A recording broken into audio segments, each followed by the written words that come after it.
ବର୍ଷକରେ 166ଟି ବାଘ ମଲେ।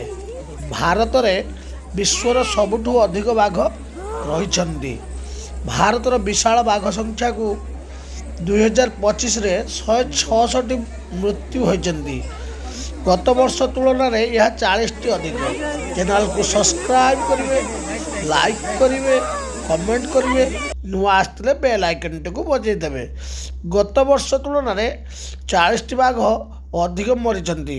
ବିଭିନ୍ନ କାରଣରୁ ବାଘଙ୍କ ମୃତ୍ୟୁ ହୋଇଥିବା ଜାତୀୟ ବ୍ୟାଘ୍ର ସଂରକ୍ଷଣ କର୍ତ୍ତୃପକ୍ଷ କହିଛନ୍ତି। ତଥ୍ୟ ଅନୁଯାୟୀ ବାଘ ସଂଖ୍ୟାରେ ମଧ୍ୟପ୍ରଦେଶ ଦେଶରେ ସର୍ବାଗ୍ରେ ରହିଛି।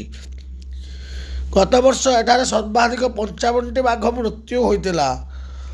2025 ମହାରାଷ୍ଟ୍ରରେ 38, କେରଳରେ 13 ଏବଂ ଆସାମରେ 12ଟି ବାଘ ମୃତ୍ୟୁ ହୋଇଛି। 166ଟି ମୃତ ବାଘ ମଧ୍ୟରେ 31ଟି ଶାବକ ଅଛନ୍ତି। ଚ୍ୟାନେଲକୁ ନୂଆ ଆସିଥିଲେ ସବସ୍କ୍ରାଇବ୍ କରିବେ। ସ୍ଥାନ ଅଭାବରୁ ନିଜ ନିଜ ମଧ୍ୟରେ ସଂଘର୍ଷରୁ ଅନେକ ବାଘଙ୍କର ମୃତ୍ୟୁ ହୋଇଥାଏ। ବିଶେଷଜ୍ଞଙ୍କ ମତରେ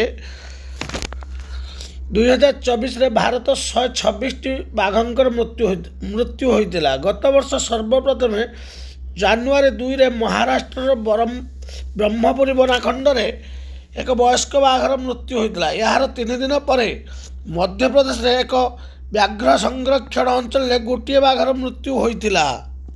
ଚ୍ୟାନେଲକୁ ସବସ୍କ୍ରାଇବ୍ କରିବେ, ଲାଇକ୍ କରିବେ, କମେଣ୍ଟ କରିବେ। ନୂଆ ଆସିଥିଲେ ବେଲ୍ ଆଇକନ୍ଟିକୁ ବଜାଇ ଦେବେ। ସବସ୍କ୍ରାଇବ୍ କରିବେ। ବାଘ ସଂଖ୍ୟା ବୃଦ୍ଧି ଅନୁଯାୟୀ ସେମାନଙ୍କ ସ୍ଥାନର ଅଭାବ ରହୁଛି ବୋଲି କୁହାଯାଉଛି। 2014ରେ ମଧ୍ୟପ୍ରଦେଶରେ ବାଘ ସଂଖ୍ୟା 60% ବୃଦ୍ଧି ପାଇଥିଲା।